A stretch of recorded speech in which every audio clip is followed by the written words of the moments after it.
Hello everyone, a very warm welcome to my channel Simplifying Business Studies, and I am your business studies teacher Kashish Talwani.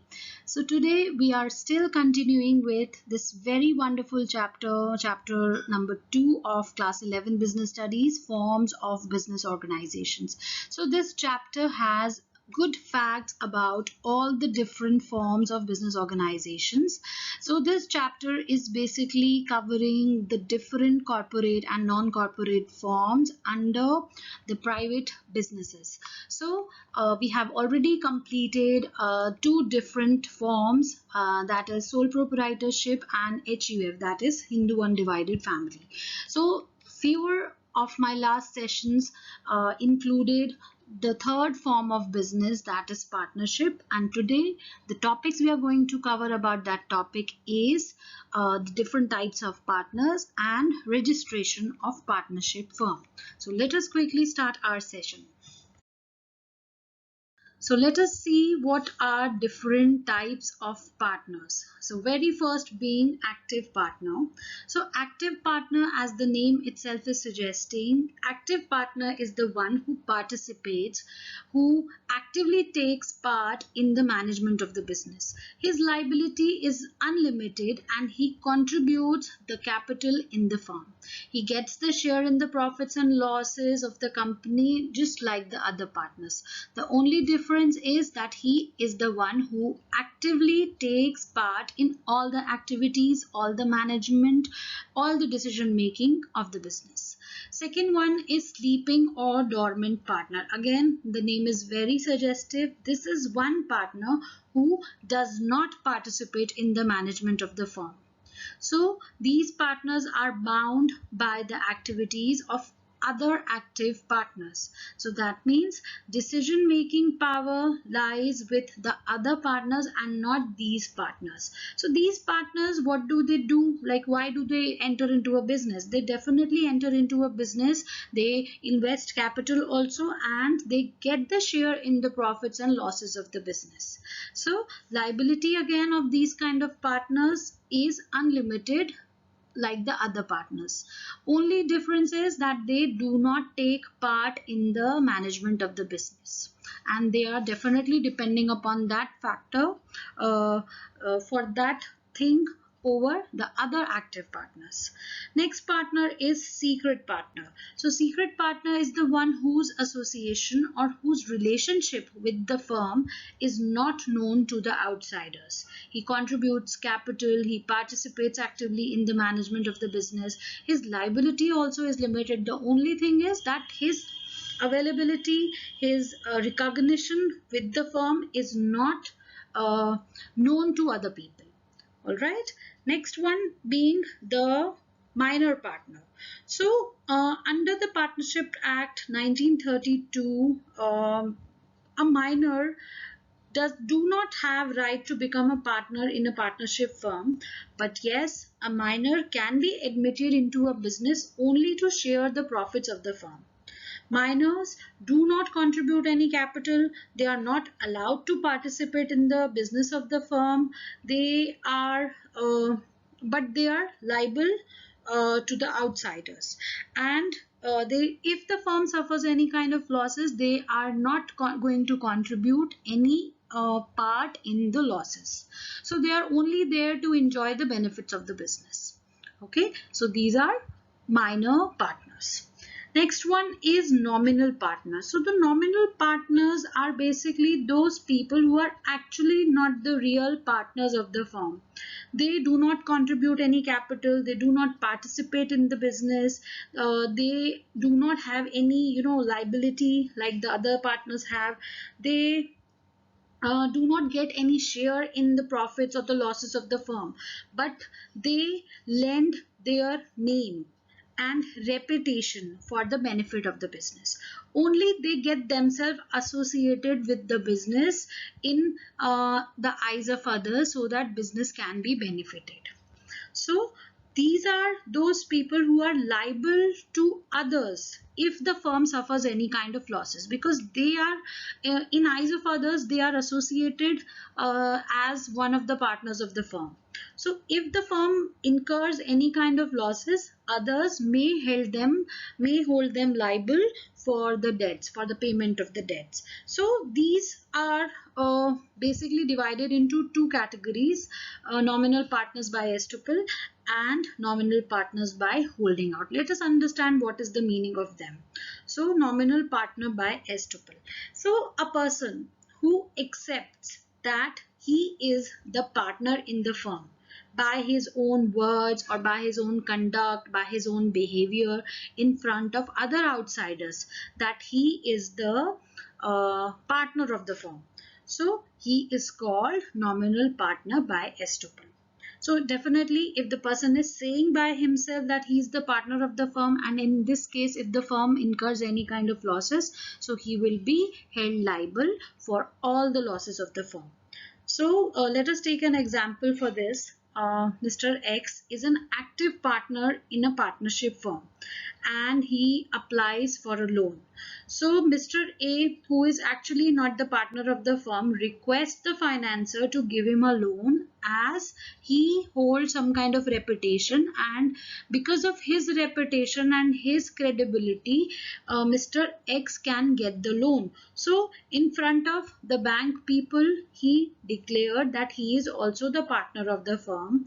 So in this case, if the firm or if Mr. X is not able to pay back that loan, bank can go to Mr. A also, and they can ask him to repay the debts, repay the loan in this case. So this is nominal partner by estoppel.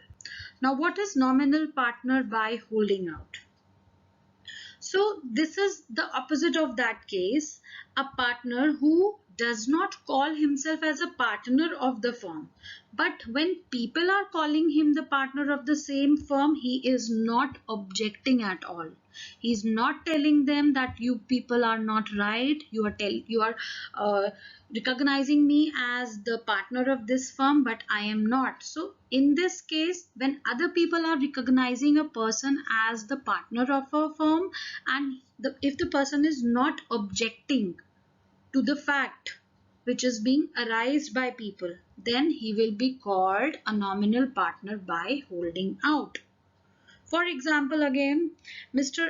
X applies for a loan and says that Mr. A is also a partner in the firm, and Mr. A is there and he is not objecting to the statement. So then if Mr. X will not be able to pay the loan, then Mr. A will be held liable to pay that loan, because at the time of giving the loan, at the time of taking the loan and raising that statement, Mr. A uh, did not objected at all. So this is nominal partner by holding out. Now let us see the comparison of different types of partners as per their capital is concerned, business management is concerned, share in profits and losses is concerned, or liability is concerned. So active partner is the one who contributes the capital, he participates in the management of the business, he shares profits and losses, and has unlimited liability. Sleeping partner, again, he contributes capital but he does not participate in the management of business. Yes, he shares profits and losses and has unlimited liability. Now what is secret partner? We have already discussed this. So secret partner is the one who contributes in the capital, contributes the capital of the firm. He participates in the management. He has his share in profits and losses and also has unlimited liability. The only thing is that his presence is not recognized by outsiders. Nominal partner. So nominal partner does not contribute any capital. He does not participate in the management. He generally does not have any share in profits and losses, but yes, he has unlimited liability because people recognize him as one of the partners in the firm. Partners by estoppel and partners by holding out. Let us see. It has exactly the same points. He does not contribute any capital. They both do not have any participation in the management. They do not share any profits or losses in the firm, and they both have unlimited liability. So this is just one and the same. So let us understand this next topic under today's session, which is partnership registration. So partnership form of business entities come under the Indian Partnership Act 1932. So as per this act, registration of partnership firm is not compulsory in India, but definitely it has certain benefits. So this means it is completely the choice of the partners whether they want to register their firm or not. So, however, in case of partners choose not to register their firm, they would not be able to avail certain benefits which are available to the registered partnership firms. So, let us understand what are the common consequences in case of non-registration of a partnership firm. No suit in the civil code by the firm or other co-partners against any third party. So if some kind of conflict arises with a third party, so in civil court this firm will not be able to sue any other party. No relief to the partners for set of claims. If some disputes arise between the partners of the firm, so like no one will be there to help them. They will get no relief for setting off the claims of the business.